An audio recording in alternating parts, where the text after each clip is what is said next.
Lovely jubbly. So that was from The Wire. It's Solomon Burke. I think he's dead now. But he had a good life. 70. He had a good run. He had a good run now, Solomon. I only got to meet him today, actually, but I like him. So we're joined in the studio by Joe Kelly. Hello, how are you doing? Good morning.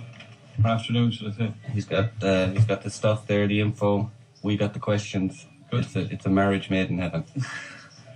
So, Joe, the first question, I guess, is what is light rail? Huh?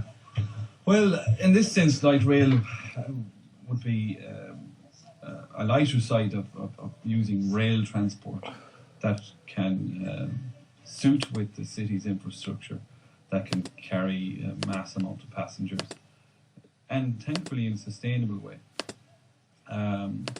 So there's many definitions of it, but basically it would be in fitting with the city's infrastructure, so it can move and it can operate around the city. Whereas, let's just say, ordinary rail or heavy rail, let's just say, would be beholden to its own track and to its own path due to its weight and the speed that it wants to travel at. So the Dart in Dublin would be on its own track, where it's a lot different than the Luas, where the Luas can, and what's called segregation, it can go from own path to street, so on and so forth. So light rail is a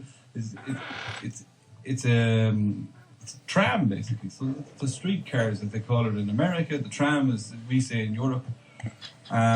So that's... And why are we talking about it today? Why are we talking about it today? Because, I put together a solution for Galway in regard of over a year and a half, maybe 2 years ago now. Since I started working on this, I saw that there was a problem here. I'm from here, I was born here. I love my home city. I want to do the best thing for it. I want to do the best thing for the citizens in my home city. So I put together a solution, I call it Solas Éireann Céanna the Galway. Obviously, keeping with our own language within our own public transport systems is the best way to express our identity, as I do see in Germany. The system that I designed is aimed to provide another alternative solution, rather than just this N6 project that's currently ongoing in regard of slamming down more highways and byways. I personally don't think that's the answer here. I don't think it's going to be good for the ordinary citizen. I think there will be a few that only benefit and not the city. So like extra roads won't actually relieve the congestion, or there's other factors considered? I don't think it will, and it's been proven. No, it's been proven. But the SACTA report in 1994 had said that more roads led to more cars, and it was the same views expressed during the 1960s, where 80% of traffic and congestion had taken place. 80% more had taken place throughout the 60s, when the highways and byways, afterward, post World War II, went into this infrastructure, the building craze of roads and cars and so on and so forth in the motor industry. So 80% increase of congestion and traffic happened within that decade. And the same thing happened again in the 90s, and especially in this country. From 1994 to 2006, car ownership had risen 60%. I had done my own thesis years ago in UCC on rural transformations and modifications. And within Galway, which was the example, Galway was a great example of how the tiger economy came, and a village turned into a town on the satellite, or on the peri-urban fringes of Galway city, the fastest growing city in Europe apparently at that time. And car ownership in Galway there was two cars per every 3 persons in Galway. And that was just a good slice of how things and car ownership had taken hold, and how the kind of the only options were these options to buy the car and to love the car. The car, look, nothing wrong with it. To agree with the car was a fantastic invention in a sense, but nevertheless, the mode behind the car, or the use of what would say the resource behind the car has become very taxing on the economy, on the environment, and these are all trickling down into social implications. You know, as we see as well with peak oil, which is the driving platform behind all the byproducts, which is the car, so on and so forth. We see peak oil is, some say peak since 2006, some say peak since 1996. Depends if you're looking at US crude oil production, maybe 1996, but peak oil in general has seemed to have peaked since 2006. And in its decline, it will take down economies. We see Russia and we see the Middle East. All of these things on a global scale do have an effect upon us here in Galway, believe it or believe it not, in some way, shape, or form or the other. And I think in our case, having a high rate of unemployment and a low disposable income, and we don't produce oil, I think the best thing maybe for us to do in this opportunity that we have right now, as of June 2015, we have an opportunity to bring in public transport, which is affordable for the citizen, rather than beholding the citizen to debt in the shadow costs of maintaining a car or maintaining the mode of transport that's there at the moment. And would this light rail, would it go out to the rural areas of the city such as Galway, or would it be mostly concentrated like within the city? No, it's definitely not insular like previous light rail proposals had been for Galway. Definitely not insular like that, or say maybe the city mindset looking out into the county. This is looking at things from above. And I've taken I'll just give you an example here. So, judging it right by the National Spatial Strategy, we have to look at gateways and hubs.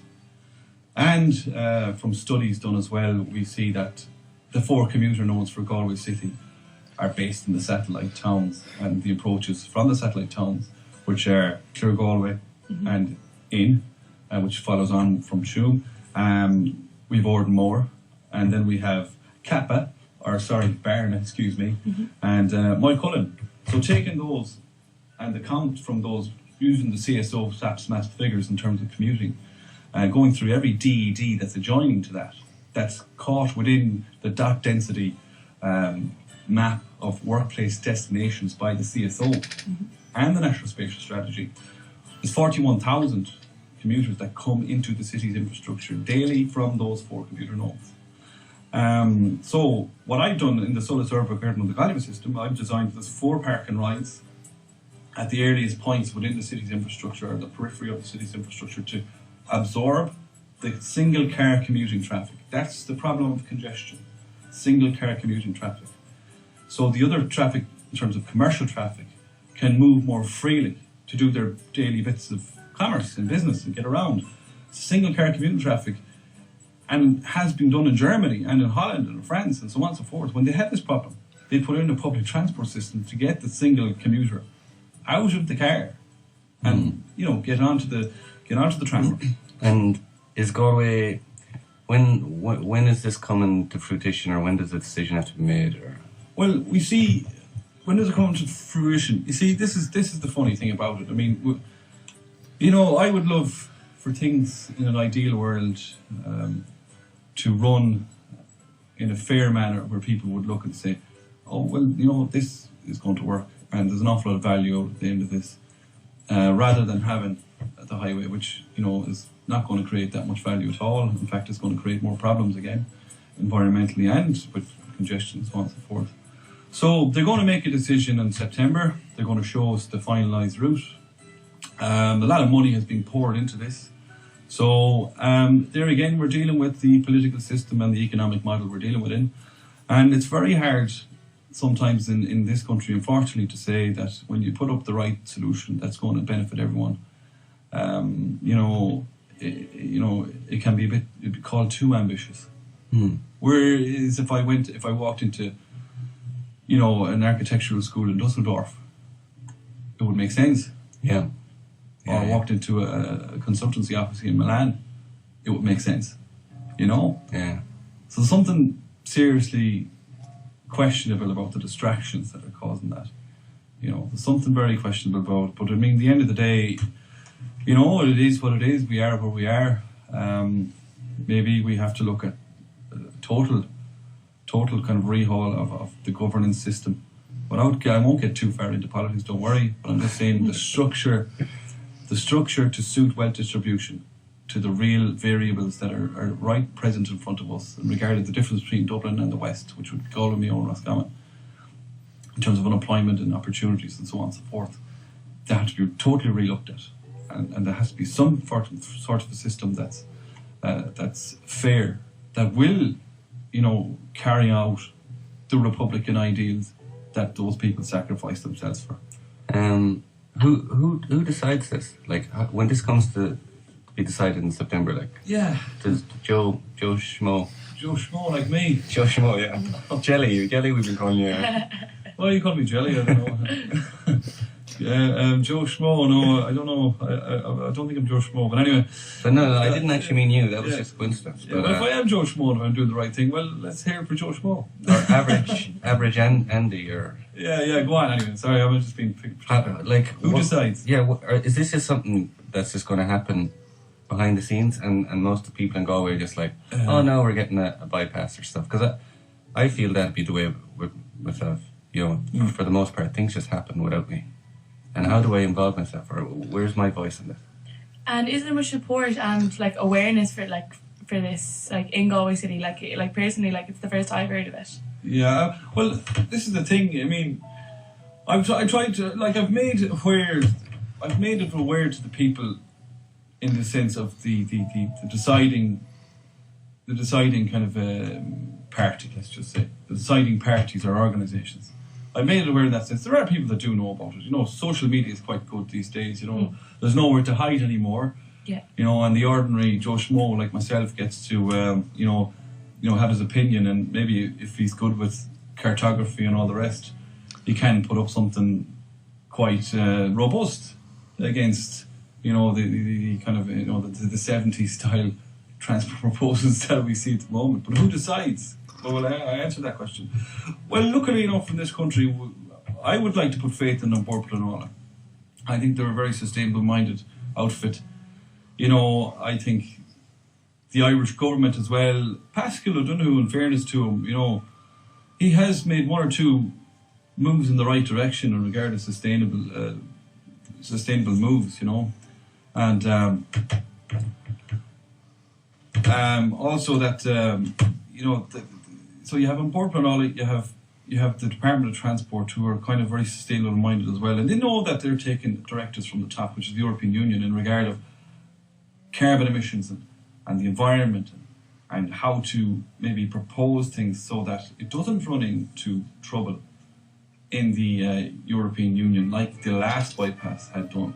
But in a sense, you see, here we have two opinions. You have one opinion one who wants to drive along and plough on with business and business as usual, so on and so forth. And then you have the others who are the sustainable heads, let's just say, in some senses.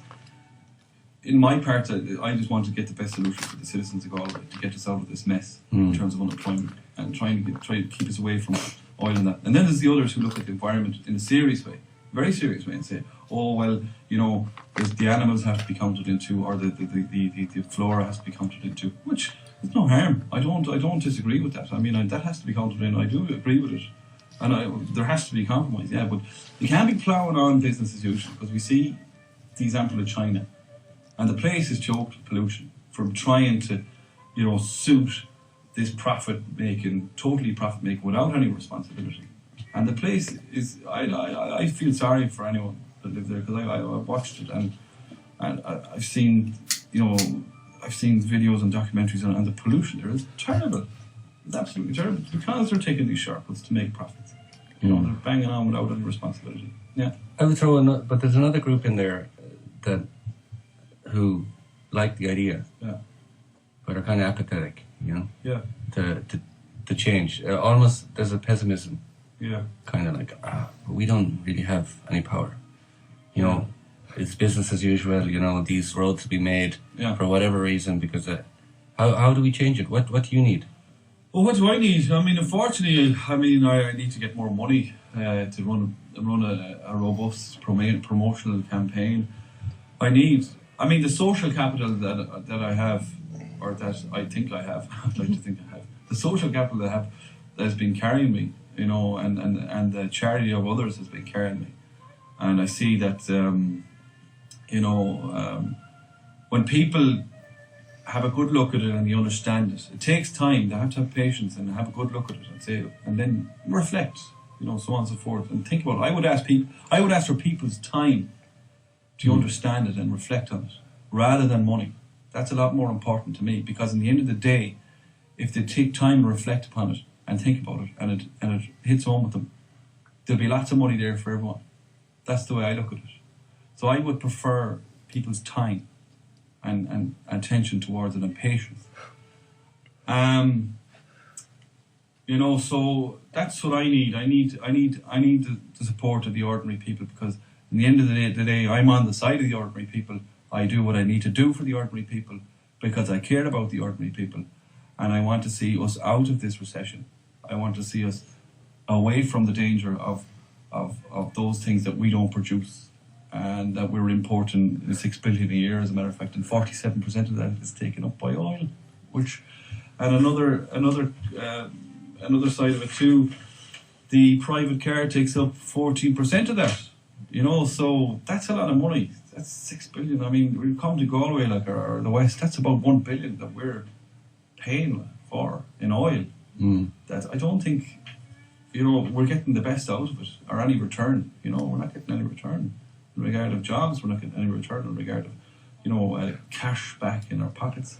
So in this sense, in this Solas Urba Garden or the Galway system or the SUIG system, if I give them a ticket for 1,400 per annum, for an annual ticket, rather than the 4,000 to 5,000 that people are using to maintain a car, you know, I mean, there's the kids, there's a good Christmas and that for the children, there's the holiday, you know, there's so much more you can do with that 3.5 grand there, you know, to maybe enjoy life a bit more and pursue happiness, you know, because I mean, in the end of the day, is that not what we're supposed to do in this world?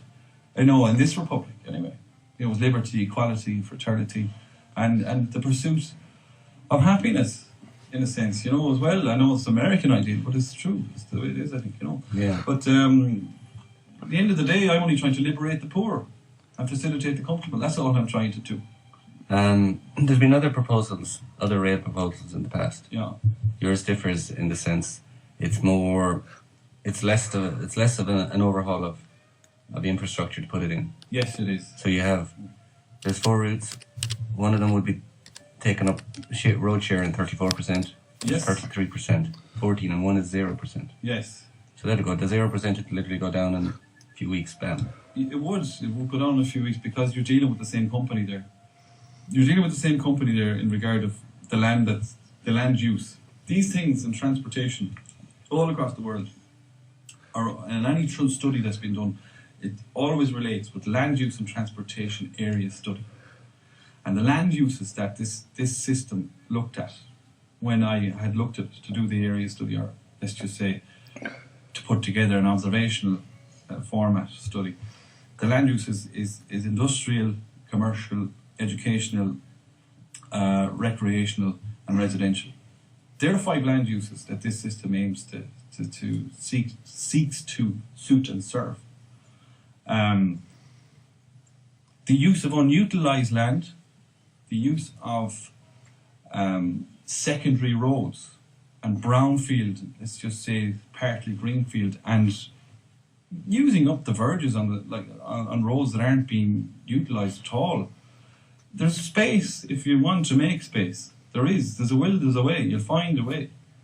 I mean, I've been to, I don't want to run down my own country because I love my own country, but I've been to other countries, and they had to do that. They had to find space within, and they just take out the measuring tape and see what is and see what isn't, and make it happen. So basically, unutilized land, secondary roads, and brownfield sites that aren't being used, and verges, you know, just taking a foot or a metre and a half either side, and verges that you're not going to really disturb anyone or hurt anyone, or upset anyone's, let's just say, general being in regard of their presence in the place. Like, take for example the Huntsman there, where one of the blue line that would come from the airport park and ride and go down through Briar Hill, Parkmore Industrial Estate, back of the racecourse, Ballybridge Industrial Estate, down the Tram Road, Merview Industrial Estate, down the Well Park Road, and then at the Huntsman, there's a metre and a half, 2 metres that can be used there to fit in this, to go along by Lockatolid and into the new Docklands. So it's little things like that. Little things like that. And you see, the good thing about that is the less road sharing that you use on main routes, the less that the planning and negotiation will come into being with the people who would oppose that, who would maybe favour a road. So they might have carte blanche more than you in a planning negotiation in regard of main roads. So if you go up the main roads, you're going to be beholden to people who oppose it all the way to the end. Yeah. As is the case in the Seamus Quirk Road, where they said they preclude anything but the use of cars, buses and taxis up along the Seamus Quirk Road. Therefore, Seamus Quirk Road is out. Yeah. And that's coming from the NTA. And do you have any estimation on how much this would reduce congestion in the city? Yes, I do. I would have an idea of the deferred traffic. If we count out the figures that come in from the county to the satellite towns of Claregalway, Ardmore, Barna and Moycullen, and we've placed park and rides. There's 2 of those park and rides already built. There's one in Canscriba that can be, I'm sure that can be used, because it would suit the university to have, public transport as well through it, so on and so forth. And there's one built already in Ardmore as well. So if we put the park and ride just at the edge of the city's infrastructure, the airport, Canscriba, Ardmore train station and Kappa, what you're trying to do is the single car commuters of 41,000, you're basically providing an incentive for them to bring the car as far as they're saving money in the end of the day as well. Yeah. You know what I mean? And these days, with people being on their tablets and whatnot, they get started to work early on the tram or so on and so forth, looking at their emails before they get into the office or wherever. So they're already on a head start and they're relaxed as they get into work rather than being stressed stuck in traffic. Well, we have like homeless people coming on singing like they do in New York on the subway. Well, the barbershop quartet. There is security. There is security put down in terms of the wages being spent. I would estimate. I'll just give you a quick estimate. I would estimate 100 million that would gross per year if we give an adult a return full day access €5 ticket, and we're working off the figures of 41,000 in the county and 33,000 in the city using this system. So we're looking at 77,048. So if we use the €5 precedent of a a full access return daily ticket daily, we would see maybe a return of 100 million per annum.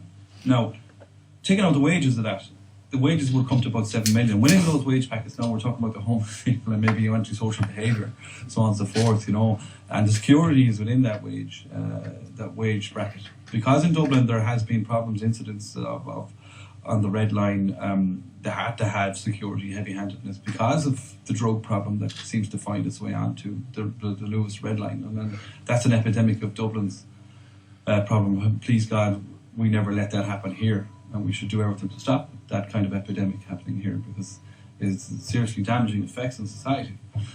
And but yeah, no need to throw the baby out with the bathwater. No, there is no need to throw the baby out with the bathwater. No, not at all. I mean, that can be easily done. I mean, there's cameras these days. There is the law. I mean, if people want to, use antisocial behaviour on public spaces, I'm all for, having.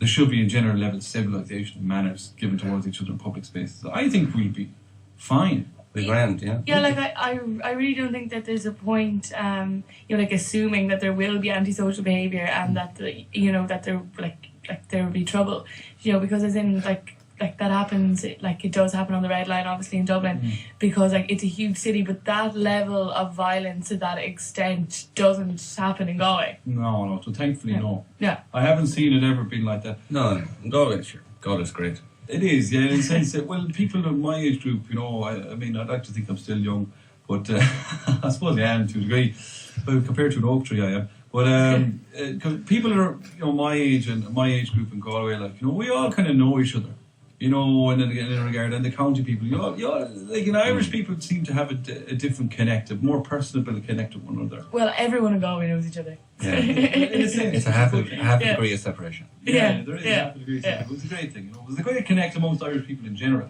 Yeah. And compared to when I lived in London and I was on the tube in London.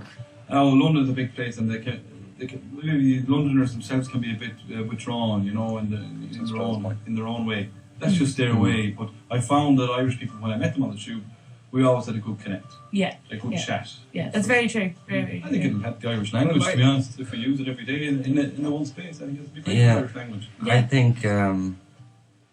I think just it'll look great around the city. I think it feels like a right fit with the city. A nice tram, Yeah. And it'd be great have for to make that tourists. noise, obviously. Well, it's savage for tourists. I mean, that's using the colloquial term. And if anyone doesn't get the word savage, it means really good.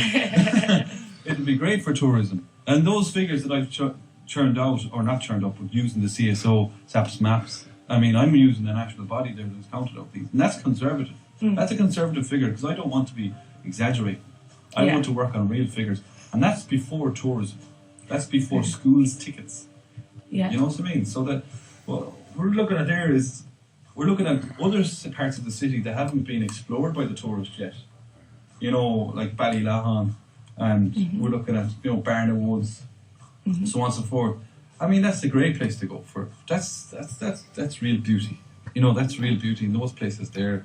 The Ballylahan Castle, like, that's a day tour. That's more money as well in the service, in tourism. And, you see, within this whole thing, when we talk about tourism, can I just say this as well? This system here, you can find it online. Please look at it online. Solas Urba Garden on the Galway. And you can get a video on YouTube. So it'll bring it through the maps, the routes, so on and so forth, and explain everything to you. Maybe you should say that just a little bit slower, just for the full name of it again. Just for the Solas Urba Garden on the Galway, or the SUIG system, SUIG. You'll find it. Type it in. Go for a Google. Type it in, and you'll get it some way. SUIG. SUIG. In NUIG, I say SUIG. SU, yeah. So it's pretty close. Well, we have to stick to what's local and keep it simple, Joe. Keep it simple. Okay, there you go. But nevertheless, I don't want to get too complex about this now. And when we talk about tourism, we see the demographics versus Dublin, so on and so forth, and you know what I mean. I don't want to be anti-Dublin or not, but there has to be fairness and everything. So I think within a regional model, it would be the best way to go. I think in company together, I think with Shannon and Limerick, so it would be the best thing, because we have the facilities there with Shannon Airport. It's an international airport, and nothing against Knock either. I mean, by all means, Knock is quite good for the West too, but Shannon is an international airport, renowned and so on and so forth, and it's taken flights from transatlantic ends, and it's taken flights from Europe and the UK, so on and so forth. So I think within this model, if there was another link with Shannon Airport over a light rail link from Shannon Airport over to 6 Mile Bridge on the Irish Rail line, that would help the numbers in the Irish Rail from Galway to Limerick. And also I've designed the system for Limerick as well. Because I never like to leave Limerick out. I lived there for 6 years. And as a Galwegian going down the road to Limerick, I was always given open arms by the Limerick people. And I think, as West of Ireland people, as I see us, I think we're best in it together. I think versus maybe the regional outweigh. Would that open it up for mass immigration from Limerick? Huh? No. Jeez, I don't know that we want that. No, we don't need to do that. The Atlantic Corridor City Connect, as I would call it. Please God, Cork could fall into that as well. So in conclusion, yeah. If I want to do something, I want to get involved, I want to see this happen, I get in SUIG, SUIG. SUIG, yes. SUIG. Yeah, SUIG. Or else, I'll tell you what's easier. If you go through the Atlantic Greenway Project, if you type the Atlantic Greenway Project into Google and have a look, under the Atlantic Greenway Project umbrella of projects, we have the SUIG, which is the Galway system, the Solas Urba Garden, the Galway system. We have the Naas Road Airport and the Shannon, so that's the Shannon Airport rail link, light rail link. And we have Solas Urba Garden and the Limney, which is the Limerick system, the Soul. And so there's the SUIG, there's the Naas Road, there's the Shannon, and there's the Soul, which is Limerick. So in general, I mean, under that remit, that's the best place to start, I think, in terms of promoting. At the end of the day, sustainability, I think, is the best way forward. And I think we're looking at the European Union, who kind of, are kind of trying to push things for 2020 in terms of less carbon emissions and uses other methods of fuel, which is great, but if we still use the car, we're still going to have congestion, unfortunately, so we have to find a way. But definitely the SUIG system answers the 3 questions, or aims to answer the 3 questions in Galway right now at the moment, which is we are choked with congestion, we have unemployment and a low disposable income, and also at the end of the day, we're also looking for urban spaces that are trying to find new accommodation projects for horse and truck. So you heard it here, people. I think it's a great idea. Thank you. I think Joe's done lots of research. He knows what he's talking about. Some people call me an expert. Get involved. But I say I'm a transport solution provider. I mean, there was a guy in Jerusalem years ago, he was a carpenter trying to do something good. But they said he was a king, but there's parallels drawn, yes, parallels have been drawn. He's the Jesus of traffic. Transport. The transport, sorry. So that's about it here. Thanks very much for coming into us, Joe. Great to have you. It's been very good. Thank you very much. And best of luck. I really hope now that it all comes together for. We're all going to win in the end of the day. Yeah. In Galway, I think if that's the case. If it does come through. But please God. Yeah. Keep it real, Galway. Keep breathing. I did it again.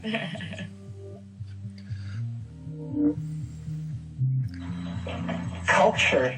The whole thing is that culture and language tend to become traps, and yet they can be the platforms for enormous freedom if you understand what it's all about. And what it's all about is you. You are the center of the mandala. You are not marginalized in any way. And the message that the culture gives us is that we are marginal. It doesn't matter if you've got $100 million. Fortune magazine will inform you that so do 10,000 other people on the North American continent. There's nothing special about you. And so we are constantly, this is part of the democratic legacy. We are constantly told, you're not special. Special isn't special. Anybody could do it. What the psychedelic, and so then when you look for guidance, direction, mentorship, we always look toward institutions. Well, I'll go to the university, or I'll go to the army, or I'll do something. Somebody will tell me, will give me a larger purpose. But it's really yourself that is the final arbiter. And if you keep yourself as the final arbiter, you will be less susceptible to infection by cultural illusion.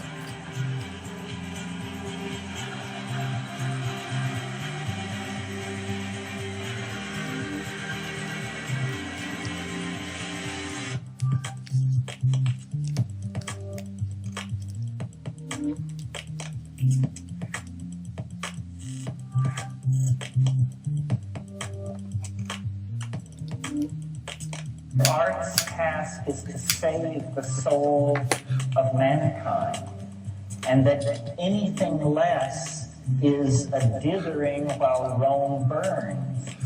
Because if the artists who are self-selected for being able to journey into the other, if the artist cannot find the way, then the way cannot be found.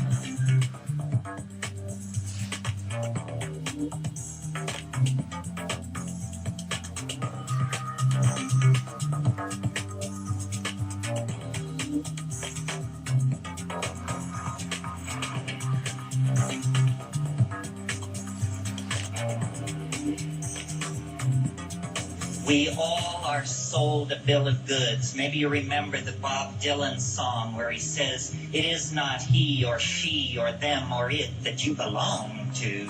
This is what psychedelics teach you.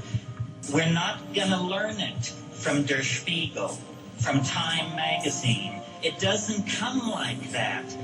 Direct experience, your opinion, Your feelings, your sexuality is the only real thing in your universe. Don't transfer loyalty to ideology, to money, to party, to friends. All of these things are outside of the core of your reality, and centuries of programming have been laid on to all of us to take away the power of our own direct experience.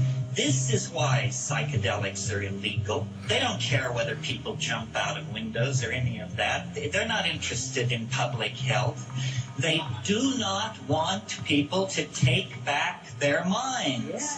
And we're going to take back our minds. Soon. The sooner the better. That's really, to my mind, the bottom line. That's why this thing has potential world consequences, because an empowered individual in touch with their own existential core can do what that guy did with the 18 tanks. It was an idea that stopped the tanks, and it was an idea expressed not over state radio, not through the newspapers, but by one person taking a stand. You know, a great American philosopher, and I hope it was Emerson, said, no, it was Emerson, said, if you are right, you are a majority of one. You are a majority of one. And this is what we all need to realize. We are responsible for ourselves, and we will set the agenda for the human future. The mushrooms once said to me, you must have a plan. If you don't have a plan, you will become part of somebody else's plan.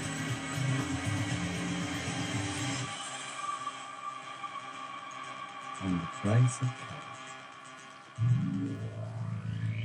This cut has been analytically designed